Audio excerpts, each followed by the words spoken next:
What's going on, everybody? David here from Bluckers Videos and Toys, and today we are going to be taking a look at Series 1 of the Masters of the WWE Universe, which consists of Ultimate Warrior, Sting, Finn Balor, the Heroic Demon King, and Triple H. Now, let's go ahead and get started. Alright, first up is we got the Ultimate Warrior, and I think he is supposed to be matched up with Barbarian He-Man, and also he is in his WrestleMania 6 attire, where he faced Hulk Hogan for the WWF Championship, Heavyweight Championship that is. So let's go ahead and take a closer look at it. And first off, this is the accessory that he got or came with, and this is his spear, and it's just a yellow piece of plastic, nothing fancy or anything like that. So let's go ahead. So yeah, this is just molded out of a yellow piece of plastic. Not a whole lot of detail except for like the wrapping around the stick to hold the spear head itself. It would have been nice if they kind of would have made this like brown, and then they could have just did a little bit of wrapping, like a little bit of dark brown wrapping. Maybe they could have made this light brown with dark wrapping, leather wrapping around it, and then they could have made the spearhead gray, but that'd probably be asking too much. But I do like the detail of it, though. It's just plain yellow. It just doesn't look all crazy good or anything like that. The details is nice, but it would have been nicer if it had a little bit of coloring to it. Right. So, and then now we have the Ultimate Warrior himself, and like I said, he's in his WrestleMania 6 gear. And so basically this is your He-Man style figure origins matched up with no wrestling. Kind of like the current WWE Superstars line. So basically, if you collect the Superstars line, this is the same thing. So what's so cool about this is that you can literally take his gear off here, the front, and let's go ahead and do that right now real quick. Whoa. So take this out here.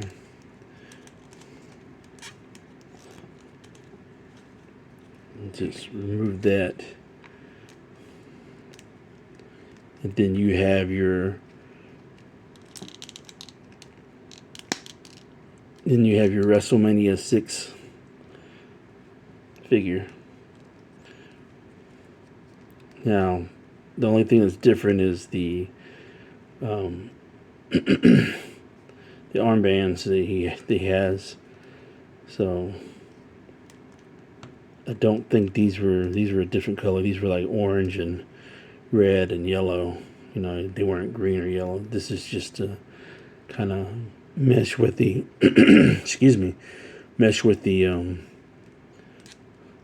the color that the figure that they're trying to combine with.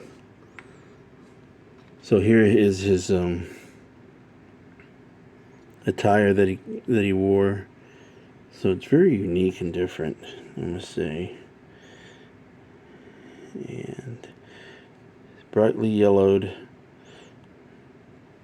I think this is what takes away from the outfit, is the color of the plastic they use for this one is yellow.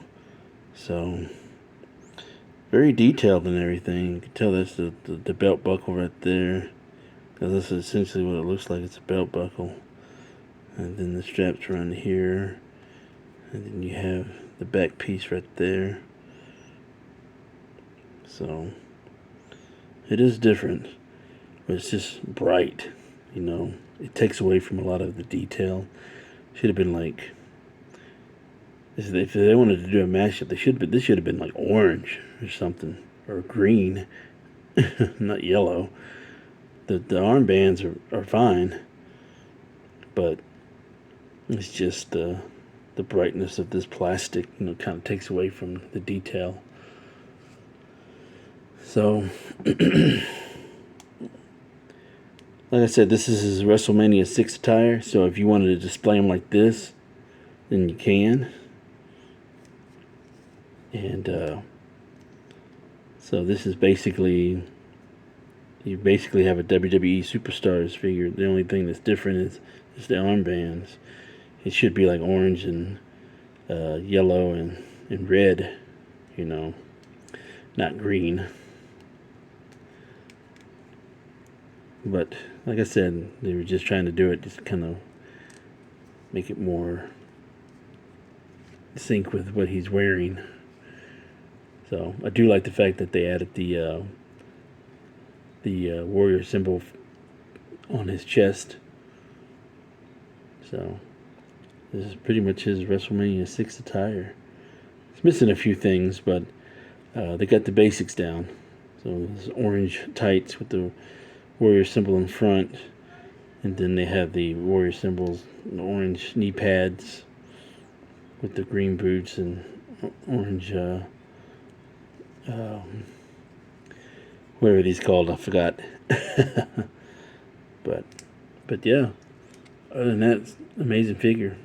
the wrist excuse me, I'm so sorry. The wristbands are painted on, so that's cool. I'm sure with a lot of playwear that would come off. So, but yeah, that's the Ultimate Warrior. And like I said, this is your basic Origins figure. The head going up and down. Arms on a ball and hinge. Single elbow on hinge. And then the wrist on a ball and hinge too as well.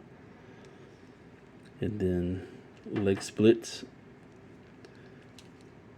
Knee on a hinge as well. But you can't really do a whole lot because of the knee pads. And then you got the rotation here at the calf, and then you got the ankle pivots up and down, side to side. So that's your basic articulation. So we won't have to go through it on every single figure, since we just did it with the Ultimate Warrior. They're all the same. So very cool. All right, let's go on to the next one. Next up, we have the man they call Sting. Alright, so we'll go ahead and take the accessories off so we can see what he's working with. The first piece I'm going to look at is this claw that he has. And this just slides on his hand. And you can this is the articulation that it has. It's a very nice detail, for a claw. As you can guess, Sting is somewhat modeled off after Clawful, by judging by the hand. And then we have this big old nunchuck looking thing with a chain that's attached to a smaller pincher right there to a larger pincher, or no, this is the tail end. This is the stinger part of the tail, so you can tell it's connected by that, and then there's the stinger part right there. So very cool. Alright, so we have Sting himself.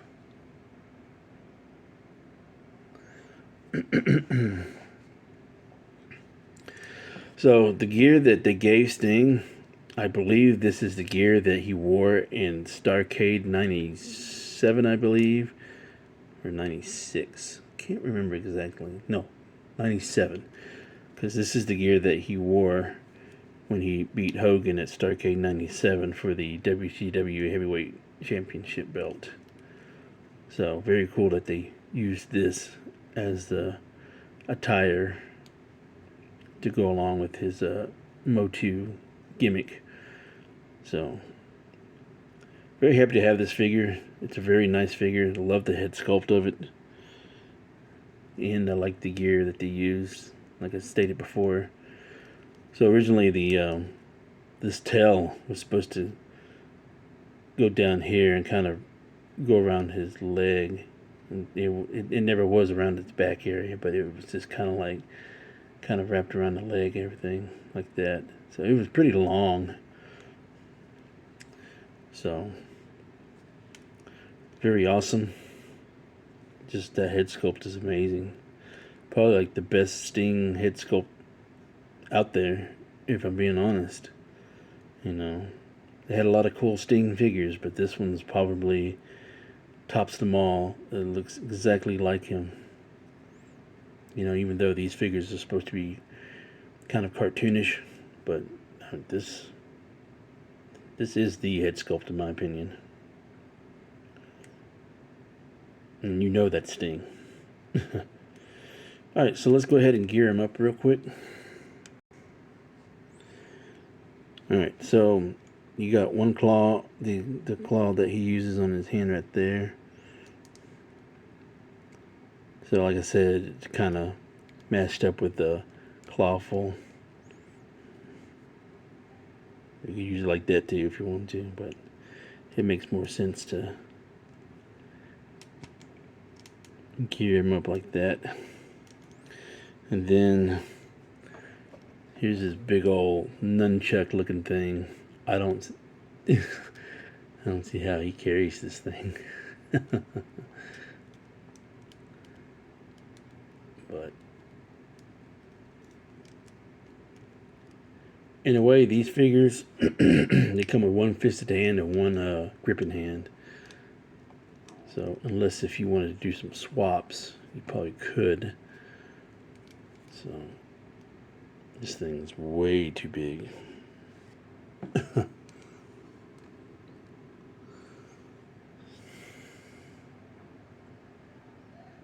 So yeah, there's the man they call Sting.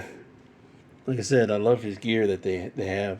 And you could just use them as a WWE/WCW superstars and put them in your line, in that particular line, without the Motu gimmicks with the accessories. So alright, let's go on to the next one. Next up, we got the heroic Demon King Finn Balor, and he comes with 2 sets of these tendrils, you know, a red one and a black one. So you could put either one. I just like to use one of each, you know, just to make it a little bit different. But you could use whatever you want, you know, use both black or both red, or just do half and half like I did. You know, or if you want, you can just slap all 4 of them on there and have the double tendril action per arm or hand. So lots of possibilities. So those were the accessories that he came with. Now, as far as his gear, I don't think there really was a particular gear that they patterned him after. I think it's just his basic his Demon King gear. I know sometimes his face paint changes. He'll have has body paint on the back and front, sometimes on the legs. So I can't really think of anything on the top of my head of what gear that they modeled him after. It had to be something early on. So as far as the Motu mashup that he's with, I don't think there is any. I think it's just a made-up piece of gear that they saddled him with. You know, it looks cool. I can't think of anything that they matched him up with. I mean, you could say Beastman, but Beastman didn't have this. So I can't think of any other character that has something like this all the way around. If anybody else can think of anything, let me know. Please comment and leave a comment in the comments. Let me know what your thoughts on what this could be, as far as what they suited him up with, what character they kind of modeled him after with the gear that they put him with. So let's go ahead and remove this, and let's go ahead and let's see, maybe, yeah, there we go. Take that off. All right, set him down for a second, and let's take a look at this. So this is the suit or gear that they put him with. So it's very cool. I mean, it matches him. You know, I like the fact that they had the teeth looking things all the way around, you know. As you can tell. So that's like, he's in his face paint. He's got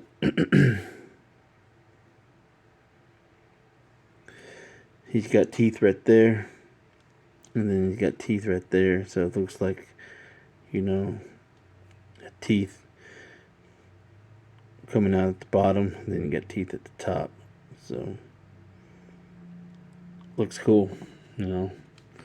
Huge lower jaw and a small upper jaw. So that's what it looks like to me. And like I said, it could be just something that just made up just to have him in the line, because he was real popular with that gimmick at the time when this came out. So I do like that they added the red to it. So this isn't entirely plain Jane like the Ultimate Warrior was, with brightly yellow outfit, but this actually has some substance to it. You know, even though it's molded in the black plastic, lots of detail. But they were able to add a little bit of red paint in the front and a little bit on the sides, and then the teeth, the white, all the way around to make it look like teeth. So that's something. Then as far as the figure itself goes, you know, they just added the head sculpt is really good as well. I really do like the head sculpt. How well they did, especially with the fin, the likeness. So I like they had that little bit of blue right there, with the red. So I got a little bit of red highlight, blue highlight, with a splash, a little bit of white on the side of his face. And then of course they made the teeth here all along the bottom of his face. And then they had the black paint around his neck all the way down the back, and then the arms as well. So they got the red gauntlets right there, red tights, and then black from the thighs all the way down to the boots. So very good, very cool. Really like that a lot. All right. Let's move on to the next one. And last but not least, we have the King of Kings, Triple H. Now, you can already tell who he's matched up with. So, he's the Skeletor of the bunch. And love the fact that they used... I can't remember which WrestleMania it was, but he came out with something similar with the mask and the shoulder pads. I just wish I could remember what WrestleMania it was. It wasn't exactly like that, but it was similar. More so the helmet itself. And then he's got his DX gear on, purple gear, when he was with D-Generation X. So, very clever on their part. I do love the shoulder pads, though. That's just... very fitting. That's so Triple H right there. And he was still wrestling today, I have it been cool if he had came out like that, you know. Which he kind of somewhat similar did. I just can't remember which WrestleMania it was. But it was very cool. Yeah. But anyways, so let's go ahead and look at the accessory that he comes with. Comes with this large mallet or hammer. So which he did during his career. He always came out with a sledgehammer. So this is more of a mallet than anything. So I like the fact that, you know, they had the skull on each side of the mallet. Love the details. Again, this would have been a lot better instead of just having it in plain gray plastic. It could have added a little bit of detail, especially right here on the handles right there. They could have left some of it gray, but for the most part, some of this could have been detailed. Like that part, the middle part here could have been wood. That could have been leather right here. That could have been gray or silver right there. And they could have added a little bit of wash to the skulls right there. So that would have been a very awesome detail right there. So onto the figure itself. So this is Triple H, the King of Kings. So I do like the fact that they used the DX gear. The purple goes well with the concept of what they're going for, because, you know, Skeletor, purple, Triple H D-Generation X had purple gear. So, I mean, there you go.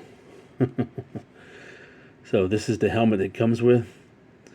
And so we'll go ahead and take this off.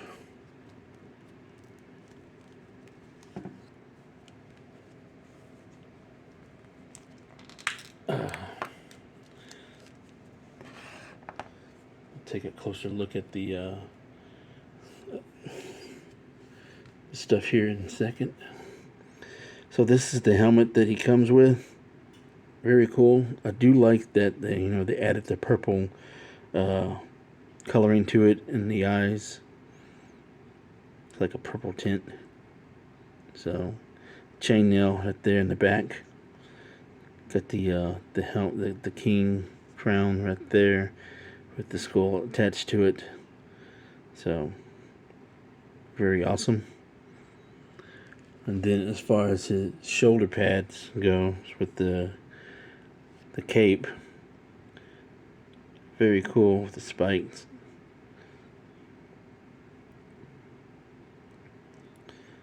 There's two skulls on the sides. And then of course you got the thin material for the cape in the back, which is suiting, you know. I'd rather them use this than a hard or pliable plastic, you know, or vinyl. This looks a lot better. This material is a little bit more thicker.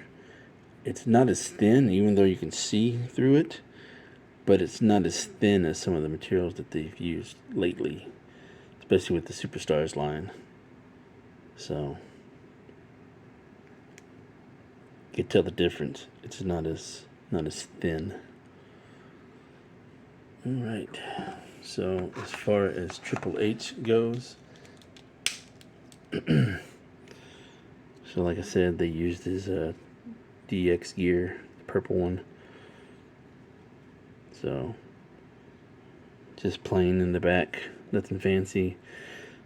It's got the logo there, and then on his knee pads. It would have been cool if they added the logo here on the shoulder pads, but they didn't. It's just fine. As far as the head sculpt goes, it's a very well done head sculpt. This is a much better head sculpt that they've used prior. Now the mustache in the chin portion where the beard goes is a little light. They darkened on the sides, but as far as the rest of it goes, you know, it's a little light on paint. but it's still good, but it lacks a little something here and there. But this is one of the better Triple H head sculpts. Why they could, what I don't understand is when it comes to their elites, their head sculpts are not good like this. But you come to something like this, their head sculpts are amazing. Alright, let's go ahead and gear him up, and then we'll just give our final thoughts. Alright, so that was a look at Series 1 of the Masters of the WWE Universe. I hope y'all enjoyed this review as much as I did reviewing it. And my overall thoughts, this is a really good set. And like I said, you know, you could, if you get these, you could just use these characters and take off all the Motu gear that they got or came with and just straight use them for your Superstars line. So that's what some people have been doing. Others, know they've been displaying these with their Motu origins and whatnot. But anyways, leave a comment down below and let me know what y'all think of this. And don't forget, where's the wisdom? Buy what you love and not what you like, because if you buy what you like, you'll always end up getting rid of it. And I will catch y'all later.